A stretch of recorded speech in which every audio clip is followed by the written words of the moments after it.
I have concluded in my 30 years of research that the human race is indeed a hybrid race. The evidence is literally overwhelming. And if you dig into it and you study it and you evaluate it seriously, you reach the same conclusions.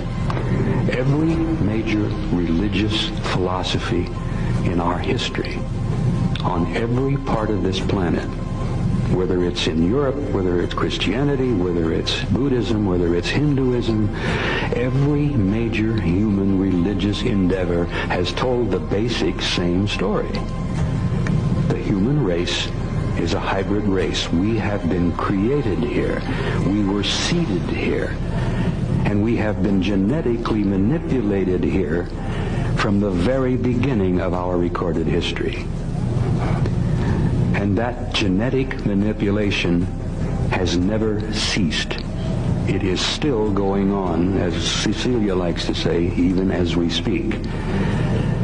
So, I reached that conclusion, and I will not argue with anybody about it. I simply say to you, look at the evidence. Apparently, this seems to be what has happened. Several 100,000 years ago, an intelligent race from somewhere else out there came by the planet, knew of the planet, stopped at the planet, and found a developing form of life here. Now, there are theories that the original seeding itself was done by an intelligent race from other places.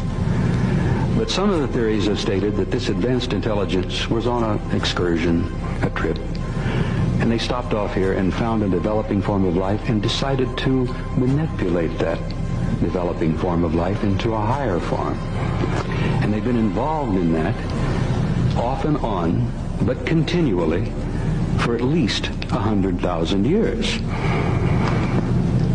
When I studied anthropology some years ago, I always wondered why poor old Neanderthal suddenly disappeared in terms of time, a few centuries. And this new form, completely new form, which we call Cro-Magnon, appeared. What happened to poor old Neanderthal? Who is Cro-Magnon? Well, look around the room. You'll see Cro-Magnon here right today. But in terms of geology, in terms of anthropology, in terms of evolutionary theory, none of that seemed to make a lot of sense. You don't have evolution working that fast. Then there were other little curious things taking place. Why, about 5,000 BC in Sumer, did all kinds of things happen at once?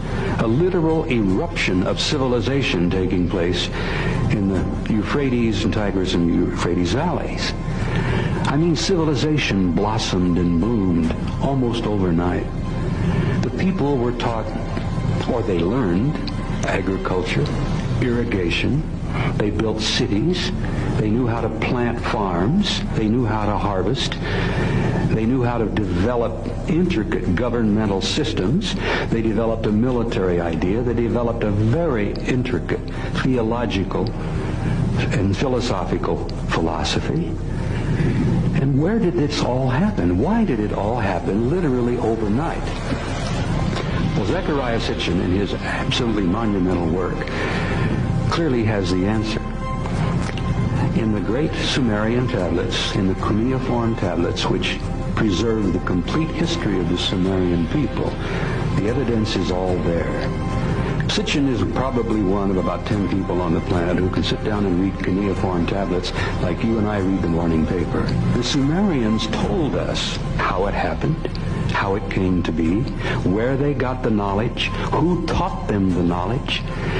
And this fits, and I tell you it does, fit perfectly with every other story, myth, legend, history of every people on this entire planet.